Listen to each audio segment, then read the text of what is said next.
Naitwa WP 1076 PC Agricola wa polisi Kahama. Mimi nasimama kwenye kutetea hoja ya kwamba mwanaume ndo chanzo cha ukatili nyumbani.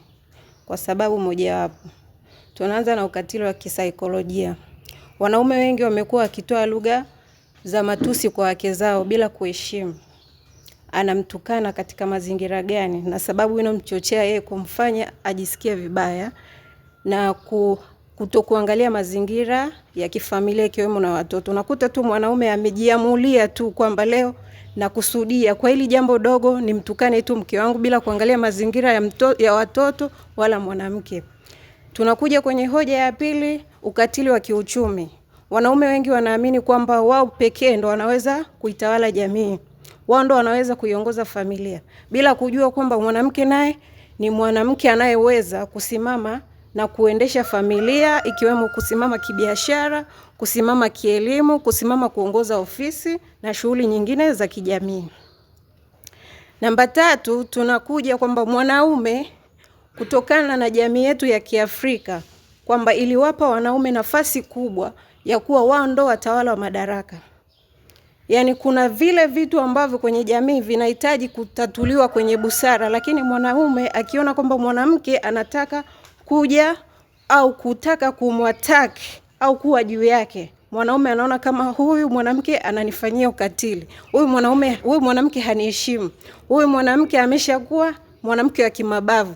Kwa hiyo wanaume wanamtazama kama mwanamke ni kiumbe ambacho hakiwezi kuwa juu yake au kutoa hoja katika jamii ambayo inaweza kusapoti pande zote mbili kati ya mwanaume na mwanamke. Swala la kuzaa pia ni mipango kati ya mwanamke na mwanamume.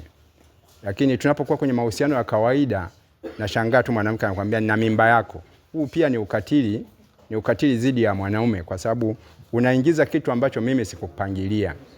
Lakini kingine ambacho nakiona kinafanyika ukatili zaidi kwenye familia. Kuna mahusiano na mtu ni mjamzito, unajua mimba ni ya kwako, lakini mwanamke ana kadi zaidi ya 6. Ukienda na kuonyesha hii, akienda mwanamume huyu anaonyesha kadi hii hapa, akienda huyu hapa. Ya unakuta mtoto mmoja anahudumiwa na wababa karibu sio wangapi. Kwa hiyo wamama pia wanafanya ukatili dhidi ya wanaume kwa sababu hawaonyeshi uhalali wa yule mtoto, lakini pia wanamfanyia ukatili mtoto kwamba mtoto haelewi baba yake halisi ni yupi. Kwa hiyo haya pia yote ni ukatili ambao unafanya na kina mama. Mkaguzi wa polisi Deborah Kizanga. Mimi natetea upande wa wanawake, kwamba wanaume ndio chanzo cha ukatili katika tukiwa majumbani kwenye familia, kutokana na pointi zifuatazo. Tumekuwa na wababa wasiopenda familia zao. Yaani baba ameoa nyumbani, anaheshimu tu kwamba ana familia, lakini yuko nje hajui hata mtoto wake yuko darasa la ngapi. Kuna wababa nakutana nao, mtoto wake amerudishwa shule, unamuuliza mtoto wako yuko darasa la ngapi, hajui hata yuko darasa la ngapi. Yaani hajui kama ni sehemu yake ya malezi. Yaani wababa wamekuwa sio sehemu ya malezi ya familia. Ukimuuliza mtoto wako yuko darasa la ngapi, hajui. Yaani yote majukumu kamwachia mama. Yaani sasa tunazaa kwa uchungu, tumeanza kutafuta na kwa jasho, yaani majukumu yote tumepewa sisi. Tumekuwa na wababa ambao ukimkamata amechepuka anaona ni sehemu yake, yaani sio issue kwenye issue ya kuchepuka. Ndio maana siku hizi hata malezi ya wanaume, una mtoto wa kiume, uko naye nyumbani, hujui hata hafundishwi hata na baba.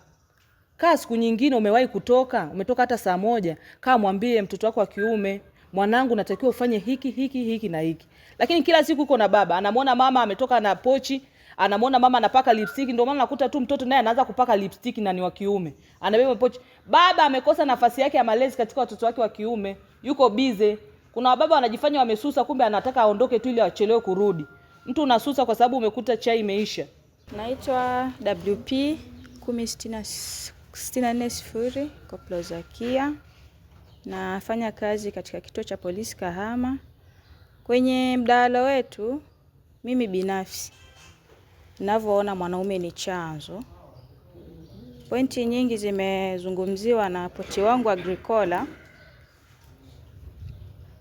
Wanaume ni chanzo cha ukatili kwa sababu tukianza na huo ukatili wa kihisia, wanaume wanawanyanyasa sana wanawake. Yaani kitu kidogo anaanza maneno makali.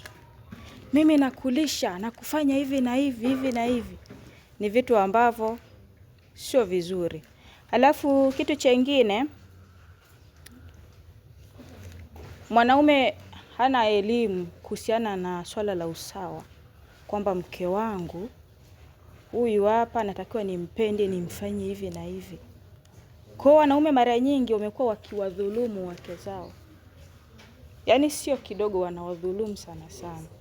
Mwanaume yani kipato cha familia badala ya kukitumia yeye na familia yake, anaanza kukigawa kupeleka kwenye nyumba ndogo na vitu vinginevyo. Halafu kitu chengine, wanaume wanakosa uwezo wa kudhibiti hasira zao.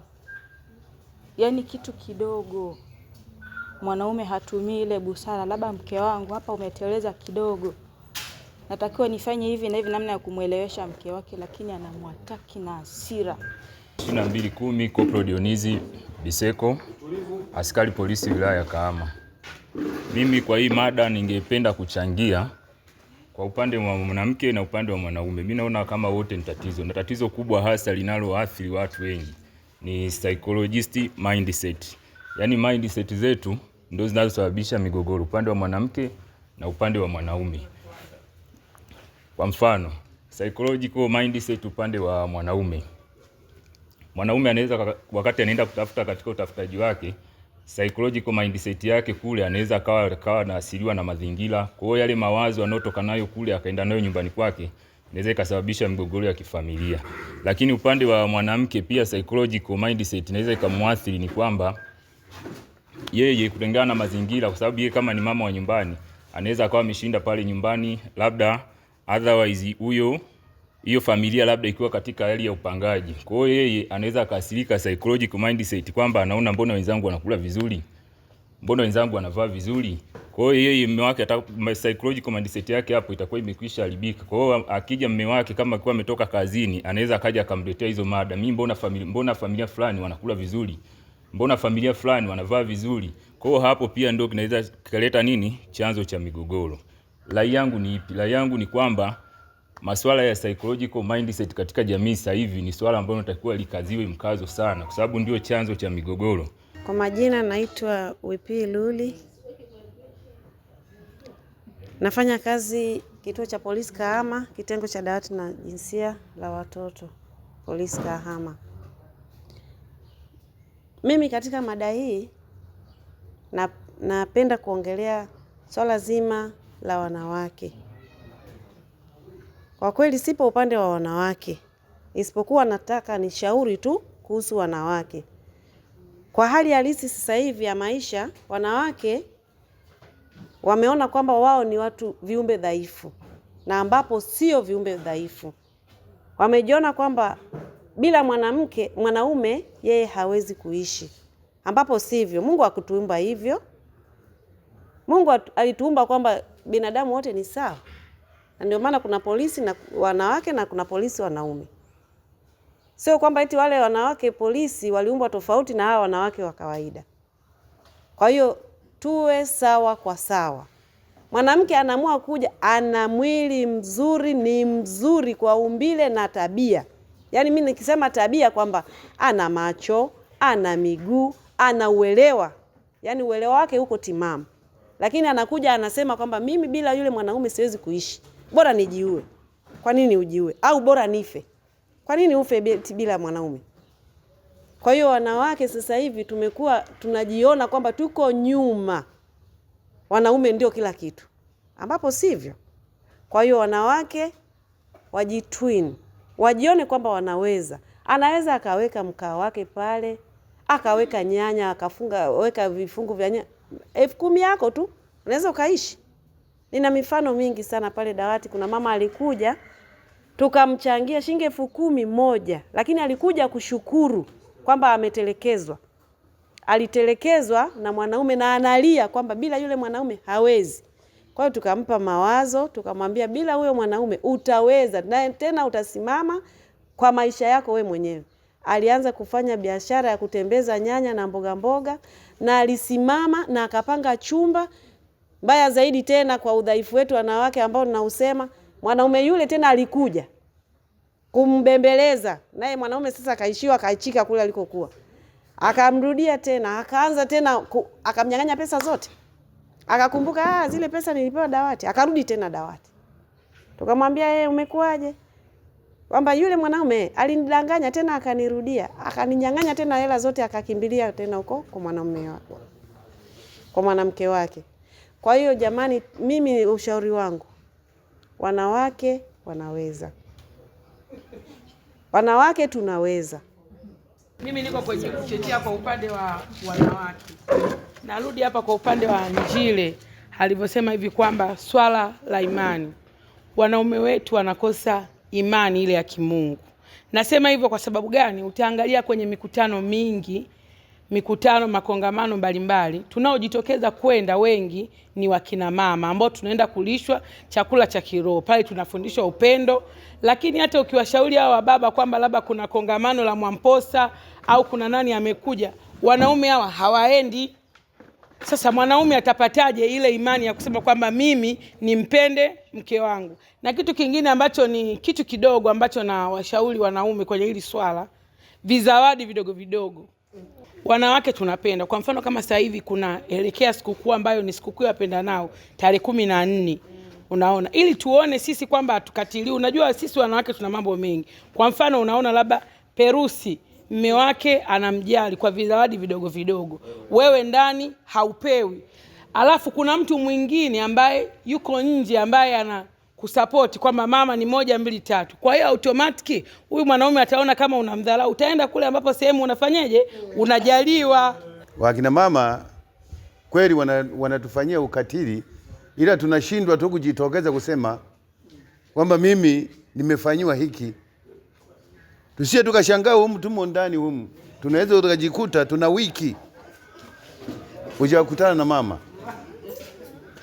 Na yote hayo ni mambo ya ukatili. Halafu na maneno mengine, maneno ya makundi na vikundi. Mama unajikuta wewe mwanaume, mama ana kikundi sehemu fulani. Mwanaume hujui. Amekopa kule, unakaa nyumbani umekaa umerelax, unashtukia watu hawa hapa gari imetua nje. Tunakuja kuchukua vyombo. Hapo lazima msongo nani uwepo. Utakuja tu, lazima kutatokea maneno ya kujibishana na mama. Kwa sababu hutakubali vitu vitoke, lakini yote hiyo ni nini? Hii ni kutaka hii 50 kwa 50. 50 kwa 50 inakuja, alafu inakuja mzigo kwa nani? Kwa baba. Mimi ninachoomba kitu tukitaka kuishi vizuri, kushirikishiana. Tufanye hiki, tufanye hiki, tufanye hiki. Lakini vinginevyo bado tuko pale pale kwenye swala la ukatili. Alafu na hili swala ambao wachangiaji mmelisikia linasapotiwa sana kwamba nikikutana na mtu fulani akiwa na kitu fulani, hapana. Wakati mnafunga ndoa hakuna sehemu iliyoambiwa kwamba huyu akipungukiwa nenda sehemu nyingine. Kwa sababu lazima uridhike na kipato alicho nacho mwenzio. Sasa tunafata matamaa yetu na leo si unataka uwe na masima nini, si 100 na kitu na matabia ya ajabu. Matokeo yake ndio mavikoba kibao, madeni kibao. Alafu huku ndani ya nyumba unakuwa unaishi mwanamke kama mwewe. Mkisemeshana na mwanaume lazima mgombane. Kwa sababu huku una wasiwasi kwamba utagongewa, kwamba anakuja huyu anadai na huyu asijue. Mimi ninachoomba, hebu tuache tabia ya kusema kwamba nani huyu, lazima tujuane kuhusu kipato. Mimi kipato changu ni cha 500,000. Unataka uniletee matumizi mwenye kipato cha milioni, hatutaenda pamoja. Kama mwanaume ameshindwa kumtunza mwanamke obvious ataenda sehemu ambayo anaweza kufanya nini? Akatunzwa. Sasa mwanamke anachokifanya ni sahihi au sio sahihi? Ni sahihi. Twende kwenye utaratibu tu wa kawaida. Kwamba umeshindwa kutunzwa ndani ya nyumba, basi ukatafute mwanaume mwingine ambao anaweza kutunza. Ni sahihi au sio sahihi? Sio sahihi. Kwa sababu ni mjadala wa wazi. Wewe unaochepuka kwa hali ya kawaida, si wewe ni sahihi? Sio sahihi. Wangapi wanasema sahihi? sio sahihi, au sio? Nini cha kufanya? Kama sio sahihi, basi kama kuna changamoto za namna hii ndani ya familia, basi tutafute njia sahihi za kuweza wote kurudi kwenye nini? Kwenye mstari. Lakini sio kufanya revenge kwa revenge, au sio? Sio uone kwamba kuna changamoto hii, basi wewe unaenda kuongeza changamoto ndani ya nini? Ya familia. Hiyo inakuwa sio sawa. Hawi mapungufu yake na kila pande iweze kusimama. Tumeelewana eh? Mada kubwa, mpende mke wako, mtii nani? Kimoja kikikosekana lazima shida itakuwepo, si ndio? Yaani kimoja, yaani usione kimoja kwamba ukimpenda mke wako lazima atakutii. Tumeelewana? Ukimtii mume wako lazima atakupenda. Kwa kimoja kikikosekana lazima shida itakuwepo. Tumeelewana? Nawashukuru sana na mkaribisha asante kwa hilo. Nadhani tunatakiwa sisi tuwe mfano wa kuigwa katika familia zetu. Wababa tusimame kama wababa na wamama tusimame kama wamama. Sisi ni askari wa jeshi la polisi, lakini tunaporudi nyumbani tunachukua nafasi zetu za wazazi. Kunakuwa kuna baba, kunakuwa kuna mama. Akina baba tuweze kuhudumia familia zetu na tuzipende familia zetu. Sio kwa sababu mama anafanya kazi unataka aanze kuihudumia familia. Jukumu la mwanaume ni kuihudumia familia. Unatakiwa umhudumie mkeo pamoja na watoto wako na ndugu, jamaa na marafiki. Tumshukuru Mwenyezi Mungu, nadhani tuendelee na vipindi vingine. Asanteni sana wageni wetu mliokuja kushiriki nasi katika kipindi hiki cha mdahalo, na tumekiendesha kuanzia mwanzo mpaka mwisho kwa amani na upendo. Asanteni sana. East African Spirits Company Limited ni kampuni inayojihusisha na uzalishaji wa pombe kali na bia. Kampuni hii ilianza mnamo 2018 ambapo ilianza na line ya plastiki. Tulianza uzalishaji wa bidhaa yetu inayoitwa Diamond Rock. 2019 tukaanzisha line yetu ya line ya glasi ambao tunazalisha bidhaa yetu pendwa Hanson's Choice. 2023 ndipo tulipoanza ku blend na ku manufacture beers zikiwa ni Hanson's Light, Goldberg, Basembi ambayo imeunga mwaka 2024 na Hanson's Dry iliyoanza uzalishaji mwaka 2025. Bidhaa zetu ni bora, salama, zimethibitishwa na TBS, lakini pia zina key element au niseme ni zina sifa kuu ya kutokuwa na hangover, kutokuwa na harufu mbaya, na pia zina bei nafuu kwa kila Mtanzania.